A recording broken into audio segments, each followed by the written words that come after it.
بسم اللہ الرحمن الرحیم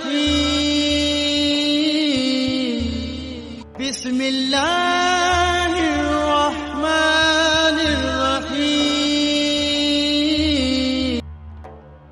اعوذ باللہ من الشیطان الرجیم بسم اللہ الرحمن الرحیم السلام علیکم ورحمۃ اللہ وبرکاتہ۔ میرے پیارے دوستو، امید ہے آپ سب خیریت سے ہوں گے۔ دوستو، آج میں زکوٰۃ کا بیان ایپیسوڈ 5 لے کر آیا ہوں۔ دوستو، آپ سے گزارش ہے پلیز میرے چینل کو سبسکرائب کریں اور جتنا ہو سکے اس کو شیئر کریں، کیونکہ جتنا اپنے مسلمان بھائی بہن اس چینل کو دیکھیں گے اتنا ان کو ہمارے اسلام کے بارے میں، ہمارے حدیث کے بارے میں ان کو پتہ چل پائے گا۔ تو پلیز میرے چینل کو شیئر کریں، لائک کریں اور سبسکرائب کریں۔ تو چلیے شروع کرتے ہیں زکوٰۃ کا بیان ایپیسوڈ 5۔ بسم اللہ الرحمن الرحیم۔ پوائنٹ نمبر 10، آگ سے بچو، اگرچہ کھجور کا ٹکڑا اور تھوڑا سا صدقہ ہی کیوں نہ ہو۔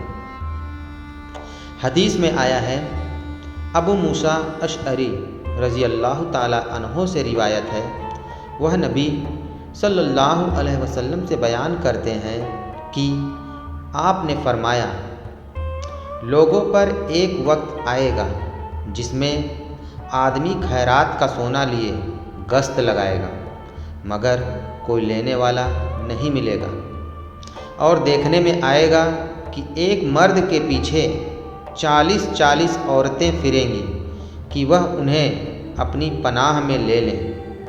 دراصل یہ اس بنا پر ہوگا کہ مرد کم ہو جائیں گے اور عورتیں زیادہ ہوں گی۔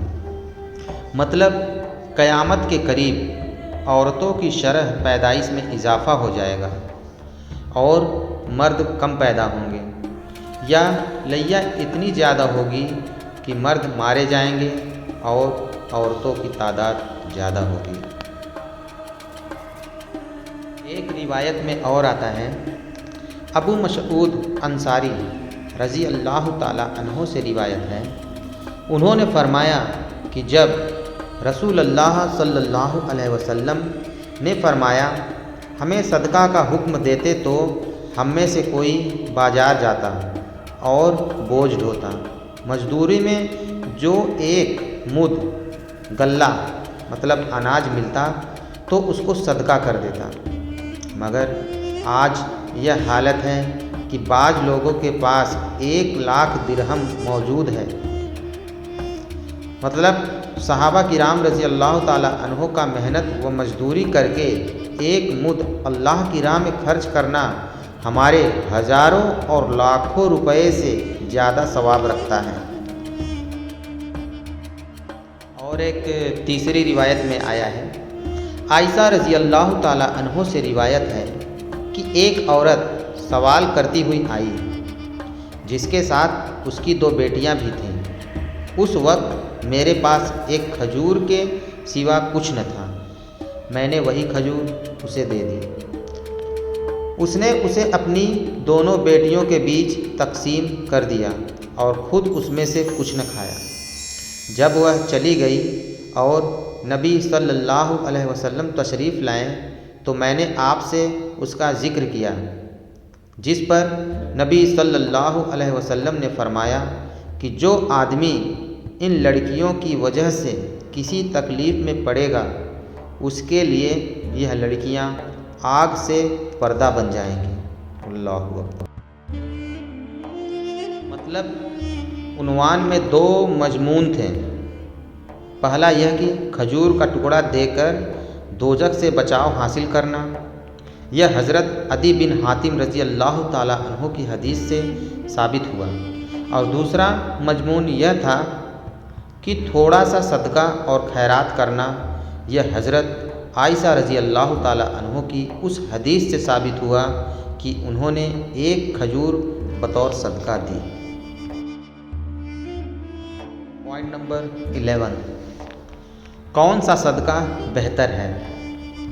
حدیث میں ہے، ابو ہریرہ رضی اللہ تعالی عنہ سے روایت ہے، انہوں نے فرمایا کہ نبی صلی اللہ علیہ وسلم کے پاس ایک آدمی آیا اور کہنے لگا، اے اللہ کے رسول صلی اللہ علیہ وسلم، کون سا صدقہ اجر و ثواب میں سب سے بہتر ہے؟ آپ نے فرمایا، وہ صدقہ جو تندرستی کی حالت میں ہو، جبکہ تجھ پر مال کی ہرس غالب ہو، تجھے ناداری کا ڈر بھی ہو اور مالداری کی خواہش بھی ہو۔ اس وقت کا انتظار نہ کر جب سانس گلے میں آ جائے تو اس وقت کہے کہ فلاں کو اتنا دے دو اور فلاں کو اتنا، حالانکہ اب تو وہ خود ہی فلاں اور فلاں کا ہو چکا ہوگا۔ مطلب معلوم ہوا کہ صدقہ اور خیرات کرنے میں دیر نہیں کرنا چاہیے، ایسا نہ ہو کہ بیماری یا موت آ جائے، ایسے حالت میں خرچ کرنے میں بالکل فائدہ نہیں۔ پوائنٹ نمبر 12، عائشہ رضی اللہ تعالی عنہ سے روایت ہے، نبی صلی اللہ علیہ وسلم کی کچھ بیویوں نے آپ سے عرض کیا کہ وفات کے بعد سب سے پہلے ہم میں سے آپ کو کون ملے گا؟ آپ نے فرمایا، جس کا ہاتھ تم سب میں لمبا ہوگا۔ چنانچہ انہوں نے چھڑی لے کر اپنے ہاتھ ناپنے شروع کر دیے۔ حضرت سودا رضی اللہ تعالی عنہ کا ہاتھ سب سے بڑا نکلا، مگر سب سے پہلے حضرت زینب بنت جحش رضی اللہ تعالی عنہ کی وفات ہوئی۔ تب ہم لوگوں نے سمجھ لیا کہ ہاتھ کی لمبائی سے مراد خیرات کرنا تھا۔ وہ ہم سے پہلے رسول اللہ صلی اللہ علیہ وسلم سے جا ملی۔ انہیں صدقہ دینے کا بہت ذوق و شوق تھا۔ مطلب حضرت زینب رضی اللہ تعالی عنہ اپنے ہاتھ سے محنت مزدوری کرتی اور جو کچھ کماتی اسے اللہ کی راہ میں خیرات کر دیتی۔ ماشاء اللہ۔ پوائنٹ نمبر 13، اگر انجانے میں کسی مالدار کو صدقہ دے دیا جائے۔ حدیث میں ہے، ابو ہریرہ رضی اللہ تعالی عنہ سے روایت ہے کہ رسول اللہ صلی اللہ علیہ وسلم نے فرمایا کہ ایک آدمی نے طے کیا کہ میں آج صدقہ دوں گا۔ جب وہ صدقہ لے کر نکلا تو اس نے لا علمی میں ایک چور کے ہاتھ پر رکھ دیا۔ صبح کے وقت لوگوں میں بات ہونے لگی کہ ایک چور کو صدقہ دیا گیا ہے۔ اس آدمی نے کہا، اے میرے معبود، تعریف صرف تیرے لیے ہے، اچھا میں آج پھر صدقہ دوں گا۔ چنانچہ وہ اپنا صدقہ لے کر نکلا تو اب انجانے میں ایک بدکار عورت کو دے دیا۔ صبح کے وقت لوگ پھر باتیں بنانے لگے کہ گزری ہوئی رات ایک بدکار کو خیرات دی گئی ہے، جس پر اس آدمی نے کہا، اے میرے معبود، سب تعریف تیرے ہی لیے ہے، میرا صدقہ تو بدکار کے ہاتھ لگ گیا، اچھا میں کچھ اور صدقہ دوں گا۔ چنانچہ وہ پھر صدقہ لے کر نکلا تو اس بار انجانے میں ایک مالدار کے ہاتھ پر رکھ دیا۔ صبح کے وقت لوگوں میں پھر چرچا ہوا کہ ایک امیر آدمی کو صدقہ دیا گیا ہے۔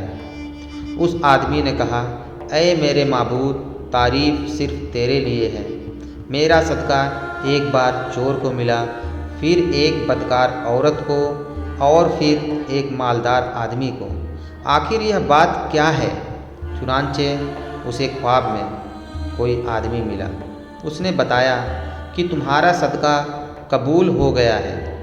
جو صدقہ چور کو ملا تو ممکن ہے کہ وہ چوری سے باز آ جائے، اسی طرح بدکار عورت کو جو صدقہ ملا تو شاید وہ زنا سے رک جائے، اور مالدار کو ممکن ہے عبرت نصیحت حاصل ہو اور جو اللہ نے اسے دیا اس میں سے خرچ کرے۔